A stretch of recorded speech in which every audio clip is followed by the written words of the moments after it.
because you handed this over to the FBI. They finally took possession of it December 9th, 2019. Tell us what happened. They came to the shop. Originally, they were planning to make a forensic copy of the drive. They couldn't guarantee that they could take the equipment away from me. So when they showed up and they handed me a subpoena requesting the drive, the paperwork, and the laptop, I was overjoyed that they were going to basically meet my demands, if you will. I wanted it out of my shop, and I wanted some kind of paper trail, some level of protection from the FBI. So I was pretty happy that they took it.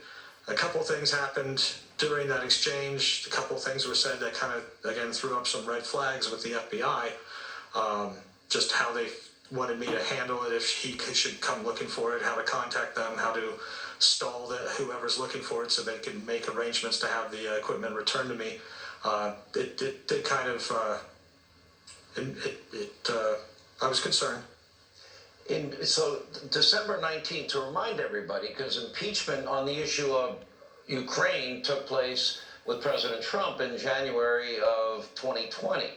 And I guess my question is, what you saw in terms of documents, did that seem relevant to you to Absolutely. the debate that was explained? Well, I had seen what again, I'm not an investigative journalist. It's not my day job when I was fixing Macs, but I saw some pretty compelling documents that definitely showed a pay-for-play scheme going on between Hunter Biden and his business dealings in Ukraine.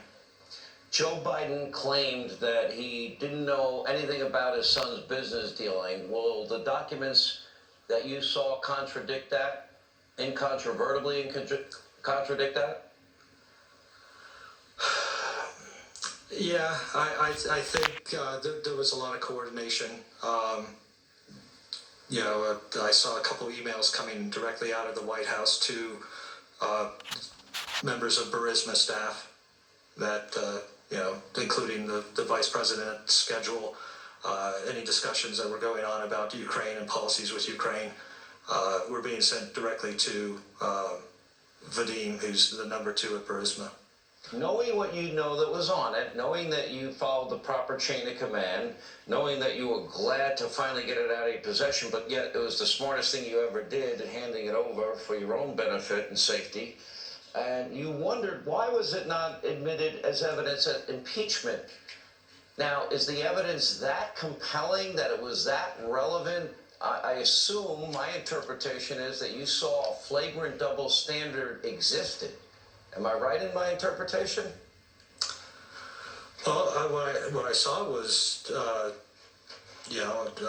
two young men that were definitely capitalizing off of at least one of their father's positions to drum up more value in their efforts to get more money, and it was definitely a pay-for-play scheme that. I got my law degree at Rodeo Clown School, so I'm not. Brian's better at the legal stuff, but it looked like this would be something that you would want to have a conversation with to another foreign leader about, because this was a lot of money that was exchanging hands, like a lot of money. Mm-hmm. And you still have a copy of the hard drive, is that correct? Correct. Would you be willing to share it with me? I would love to. I'd have to talk to my attorney about that. You'll take it under consideration? Yeah, I have a very good attorney, and he's there to protect me for myself. Listen, sir, all I've read about you and all I've heard that you said, you've been put in a horrible position, I argue unfairly so, and you just saw something, you said something. We ask people all the time, see something, say something, and you did. And it should not have happened to you this way. I hope, is your business doing better now? Are you getting harassed less? Are you able to keep the doors open? Well, I'm getting harassed a lot less since I had to disconnect the phone and the email server. The business has been closed since November 2nd. For my safety, I had to get out of town about that time. I just didn't know. The hostility in my area was getting to the point where I didn't want to incite any anger. So I thought it was best that I just close the business and then get out of town. Thank you for sharing, sir. It's an important story. You did do the right thing. You're